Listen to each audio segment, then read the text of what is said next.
Kembali di Kompas Petang, Saudara. Direktur Eksekutif Lokataru Foundation, Del Pedro Marhain, ditetapkan sebagai tersangka karena diduga mengajak, menghasut, dan memprovokasi demonstran, termasuk pelajar hingga anarkis. Inilah rekaman CCTV di perumahan setempat yang menunjukkan sebuah mobil polisi memasuki lingkungan dan menjemput Del Pedro Marhain. Lokataru menyebut ada 7 hingga 8 polisi yang menangkap Del Pedro.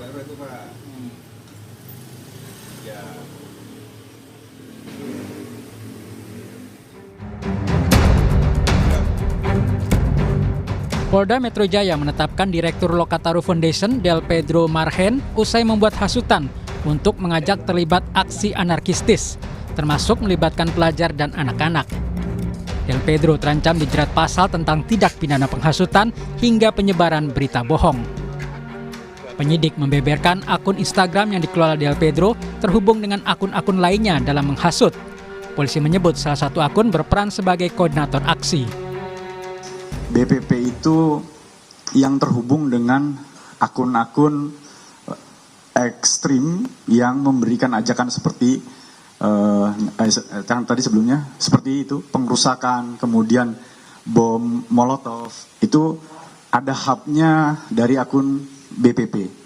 Dari akun BPP itu kami melakukan penelitian kembali bahwa kami menemukan nomor yang digunakan adalah ataupun yang diposting merupakan nomor aduan daripada orang yang menjadi staf bagian daripada yayasan yang dipimpin oleh DMR. Menurut Lokataru, Del Pedro ditangkap tanpa dasar hukum yang jelas. Lokataru mengecam tindakan polisi membungkam suara koalisi masyarakat sipil yang mengawasi kinerja pemerintah. Kami menilai ini terlalu jahat untuk menuduh kami sebagai dalang penghasutan segala macam. Ini bentuk kalau teman-teman Gen Z bilangnya playing victim. Komisi Nasional Hak Asasi Manusia Komnas HAM menyesalkan penangkapan Del Pedro Marhain. Komnas HAM meminta polisi profesional dalam menyikapi aksi unjuk rasa agar tak mudah melakukan penangkapan dan mendorong adanya restoratif justice untuk membebaskan Del Pedro. Menghimbau aparat kepolisian ini untuk lebih profesional dalam melakukan kerja-kerja, terutama menyikapi aksi-aksi hari ini untuk tidak mudah melakukan penangkapan, penahanan secara sewenang-wenang, termasuk kepada Direktur Lokataru. Karena kami khawatir bahwa kebebasan berpendapat, berekspresi yang dijamin di dalam konstitusi dan undang-undang hak asasi manusia ini kemudian dalam implementasinya, dalam pelaksanaannya berbenturan dengan regulasi yang lain, terutama Undang-Undang ITE yang selama ini selalu menjadi tantangan kita. Sementara Direktur Amnesty International Indonesia Usman Hamid meminta polisi segera membebaskan Direktur Lokataru Foundation, Del Pedro Marhain. Usman yakin tuduhan penghasutan massa untuk melakukan tindakan anarkistis tidak benar. Saya juga komunikasi dengan pihak kepolisian, kenapa mereka sampai ditangkap, apa dasar kepolisian melakukan penangkapan itu. Pihak kepolisian menjelaskan itu terkait dengan pernyataan dan juga postingan dari misalnya Lokataru atau dari blog politik, pelajar dan seterusnya yang dipandang polisi menghasut kekerasan atau menghasut serangan kepada pihak kepolisian.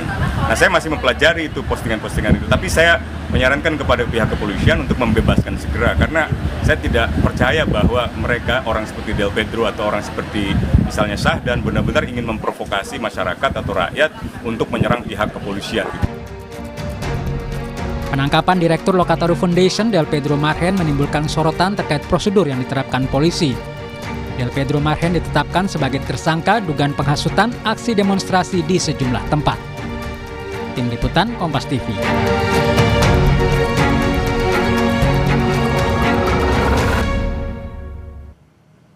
Polisi menetapkan Direktur Lokataru Foundation, Del Pedro Marhain Rismansyah, sebagai tersangka karena diduga membuat ajakan aksi anarkistis. Polisi mengatakan peran Del Pedro adalah melakukan kolaborasi di akun medsosnya untuk menyebarkan ajakan terkait demo. Ajakan itu berisi agar pelajar tidak takut untuk melakukan aksi. Untuk membahasnya kita telah terhubung dengan Guru Besar Universitas Bhayangkara, Prof. Hermawan Sulistyo atau Prof. Kiki dan juga kuasa hukum Del Pedro Marhain, Ma'ruf Bajamal. Selamat petang Bapak-bapak, semoga dalam kondisi sehat selalu. Kita sapa terlebih dahulu Pak Ma'ruf. Mas Ma'ruf, untuk saat ini Del Pedro telah ditetapkan sebagai tersangka penghasutan dan sebenarnya dalam kronologi persiapan aksi dan juga tudingan bahwa Del Pedro melakukan penghasutan itu seperti apa yang bisa Anda sampaikan?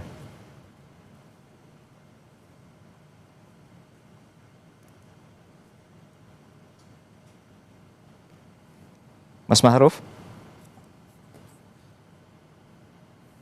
Mas Ma'ruf?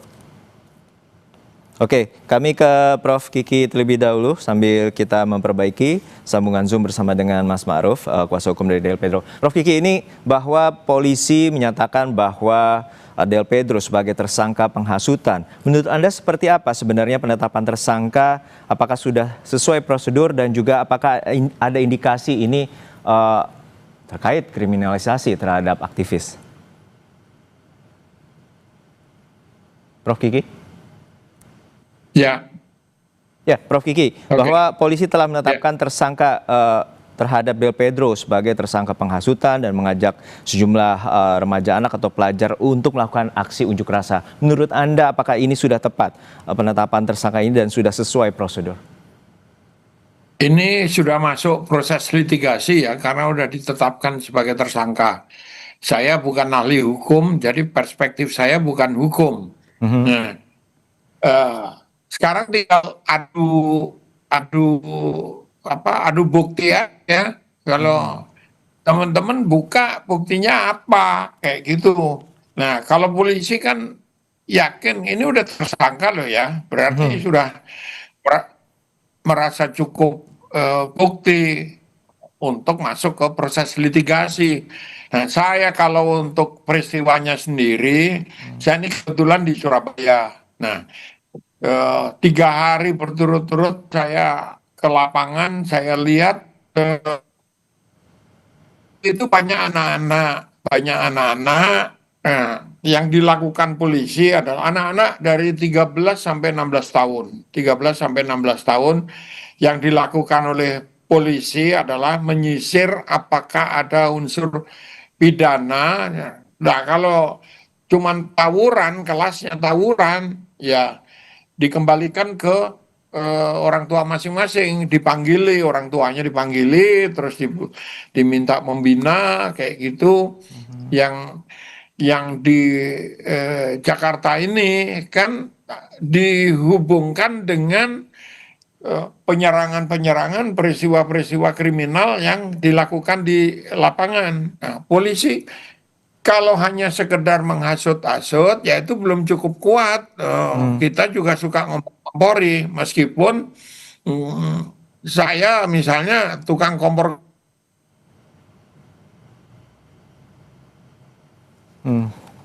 Oke, tampaknya kami mengalami gangguan teknis dengan Prof. Kiki. Kami kembali ke Bang Ma'ruf Bajamal, kuasa hukum dari Del Pedro. Bang Ma'ruf, sebenarnya polisi menetapkan bahwa Del Pedro ini sebagai tersangka penghasutan. Dan sebenarnya dalam proses aksi kemarin, seperti apa sebenarnya media sosial yang digunakan oleh Del Pedro dan kemudian yang dituduhkan adalah dengan media sosial itulah menghasut remaja pelajar untuk ikut aksi unjuk rasa? Ya, terima kasih.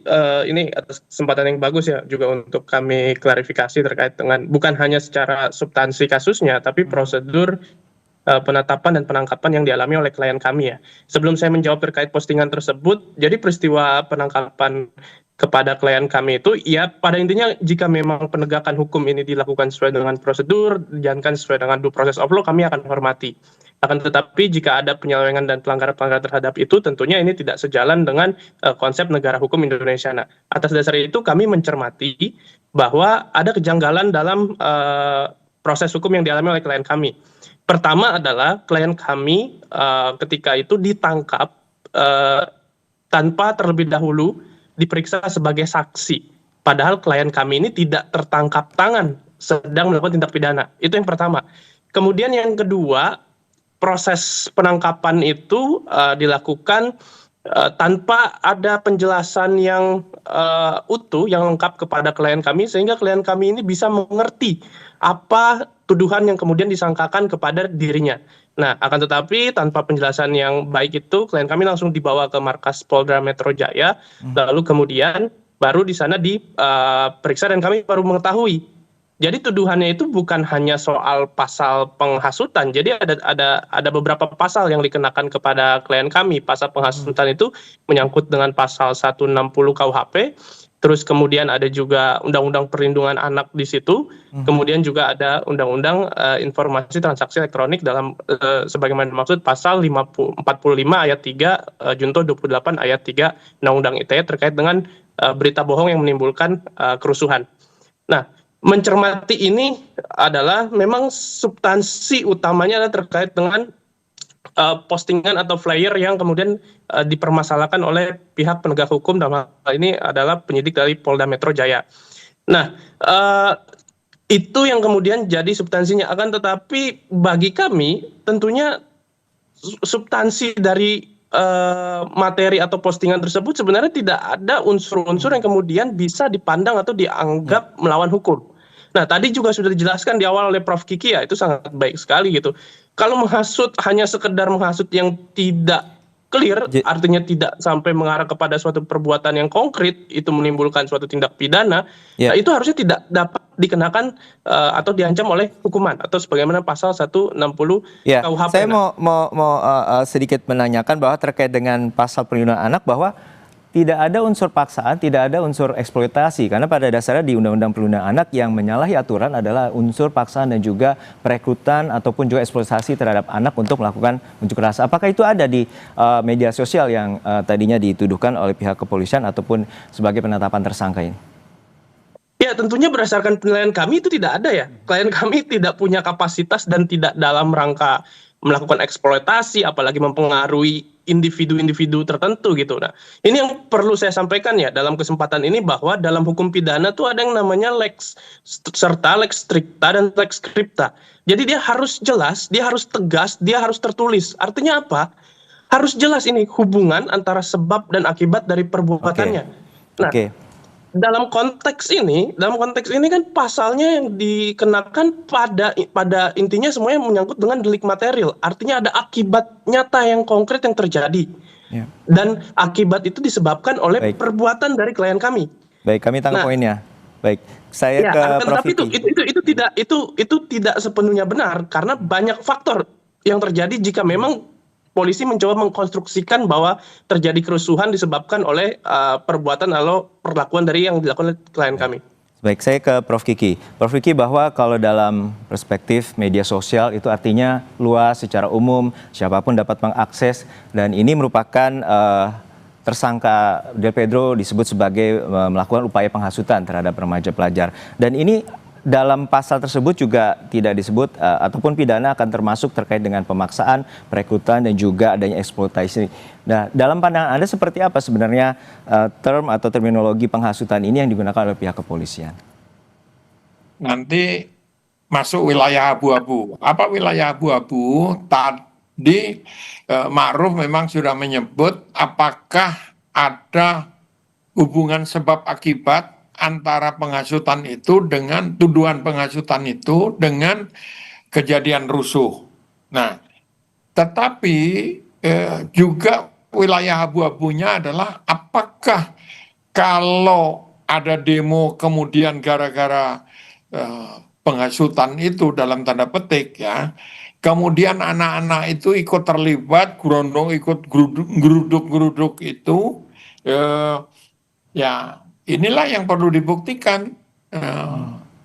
Ada digital forensik yang bisa dilakukan, tapi menurut saya juga harus dilihat di lapangan. Kalau dalam waktu cepat, misalnya 1 kali 24 jam atau 2 kali 24 jam, polisi tidak menemukan hubungan sebab akibat yang kuat antara tuduhan itu dengan kejadian perkaranya, ya harus dilepas. Itu namanya restoratif justice. Tetapi kalau ada dinyatakan ada hubungan yang kuat antara konten penghasutan ini dengan kejadian di lapangan, ya diproses. Masalahnya kalau ke arah sana diproses, pasti polisi dihujat lagi, karena tidak menerapkan restoratif justice, tidak menerapkan pembinaan untuk anak-anak dan segala ringan. Nah, kita lihat waktu aja 1 kali 24 jam apa yang dimiliki polisi sebagai bukti dan apa yang harus ditolak oleh lawyer. Ya, artinya Anda menyatakan bahwa kalau delik terkait dengan penghasutan ini dalam artian sangat lemah ya? Ya belum tahu karena dia harus membuktikan, kan baru ditangkap, diproses, belum dibuka ke ruang publik. Apakah ada hubungan antara yang Ma'ruf bilang itu tadi, antara kejadian perkara dan penghasutannya gitu. Baik. Kalau nggak ada ya harus dilepaskan secepatnya gitu. Ya, baik. Saya ke Bang Ma'ruf. Bang Ma'ruf, bahwa sebenarnya untuk terkait dengan ajakan ataupun tulisan yang berada di media sosial itu seperti apa? Karena ada juga yang sempat ditampilkan oleh pihak kepolisian terkait dengan persangkaan ini atau tersangka Del Pedro, bahwa anak-anak mahasiswa atau adik-adik mahasiswa dan juga adik-adik pelajar SMK 2020 untuk melakukan aksi unjuk rasa. Apakah seperti itu dan kemudian seperti apa sebenarnya ajakan di media sosial yang dalam perspektif Lokataru Foundation yang merupakan kebebasan berekspresi dan juga kebebasan untuk melakukan penyampaian pendapat? Ya, begini. Saya mau menjelaskan harus dilihat ini secara konteks ya, bukan hanya teks. Artinya bukan hanya melihat postingannya, tapi konteks dari tugas-tugas Lokataru Foundation itu sebagai organisasi yang memang fokus kepada advokasi hak asasi manusia dan demokrasi. Nah, dalam rangka itu mereka sedang melakukan tugasnya untuk melakukan pencatatan, untuk melakukan pendokumentasian, dan untuk melakukan advokasi pendampingan atau memberikan bantuan hukum kepada masyarakat yang misalkan dia justru mengalami kekerasan, justru dia misalkan mengalami kerugian-kerugian yang disebabkan dari hak-haknya dia untuk menyatakan pendapat, hak-haknya dia untuk berkumpul dan berserikat justru direnggut oleh negara.